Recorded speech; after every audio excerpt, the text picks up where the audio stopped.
So I think we're seeing the world sort of move in an entirely new direction. I would argue this is the end of Sykes-Picot.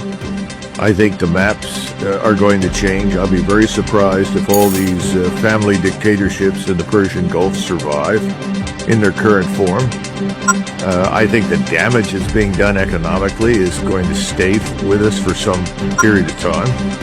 The Indians have already turned to purchase oil again from the Russians, and that makes perfect sense for them. I'm surprised they ever went along with us to begin with.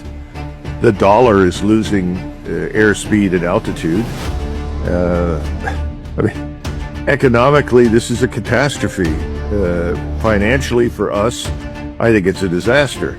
It's going to take more time, but over time, it's going to get worse for us.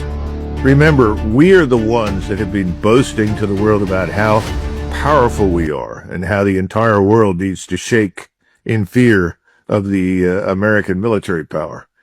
Well, then people are going to expect us to perform. Iran, on the other hand, hasn't got to do anything other than survive. As long as Iran survives and the longer the war lasts, the weaker we look, the weaker Israel looks, and the stronger Iran looks. And I think Iran is going to survive. I don't see any evidence that it's going to suddenly pick up the phone, call Washington, and beg for mercy. Don't see that happening. So we're in a real trick.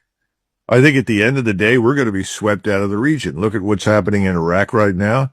The Shia are rising, and the Iraqi government wants us out of the country. It's wanted us out for years. I think we're going to have to get out. I don't think anybody living in the Gulf is going to want us in proximity to any of their harbors or airports or anything else. So I think this is a developing disaster for us. And Israel's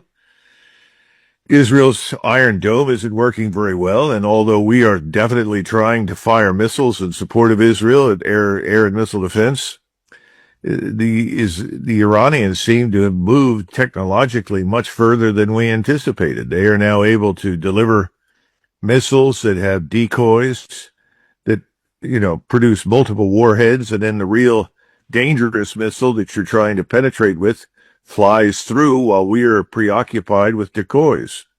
So this is not working terribly well for us.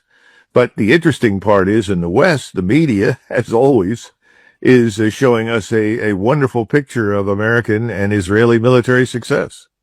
It's quite astonishing. I don't think that's the picture the rest of the world is beginning to get.